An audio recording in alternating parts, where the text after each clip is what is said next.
La tuque est mise, les pneus d'hiver sont mis. Oui, monsieur, c'est moi qui l'ai fait, mais ça veut dire rien qu'une affaire, il fait fret au Québec. Mais sais-tu quoi d'autre qui est fret? Les relations entre les Canadiens et les Américains. Laisse-moi rentrer en dedans, me réchauffer, là, puis je t'explique ça, OK?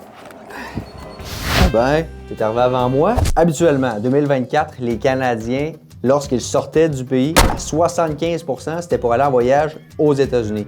Sauf que là, depuis le début de l'année 2025, c'est pas ça pantoute. Pour donner, le nombre de trajets de retour des États-Unis vers le Canada a diminué de 38 % en un an. Le nombre de voyages d'un jour aux États-Unis a diminué de 40 %. Donc oui, en auto, mais même en avion, il y a 25 % moins de retours des États-Unis vers le Canada cette année par rapport à l'an dernier. C'est pas plaisir. Là, je comprends que c'est pas tout le monde qui boycotte les États-Unis, puis je comprends aussi que c'est pas tous les Canadiens qui sont fâchés contre les Américains en général. Mais est-ce que ça pourrait coïncider avec qui est à la tête du pays, Donald Trump? Disons que c'est une pas pire coïncidence. C'est surtout que oui, le contexte économique est difficile, puis on pourrait dire ouais, mais là, les gens ont juste moins voyagé cette année. C'est pas le cas. Les gens, selon Statistique Canada, voyagent autant, mais voyagent ailleurs, entre autres en Europe. Puis un bon exemple de ça, c'est ce qui se passe à l'aéroport international de Québec. On n'a pas moins de liaisons avec les États-Unis. Ce qu'on dit par contre, c'est qu'on a ajouté 3 liaisons cet hiver, une 4e l'été prochain pour répondre à la demande. Les clients, les Québécois qui ne veulent plus uniquement aller aux États-Unis, mais s'ouvrir sur le monde. Là, la grande question, c'est de savoir si c'est temporaire ou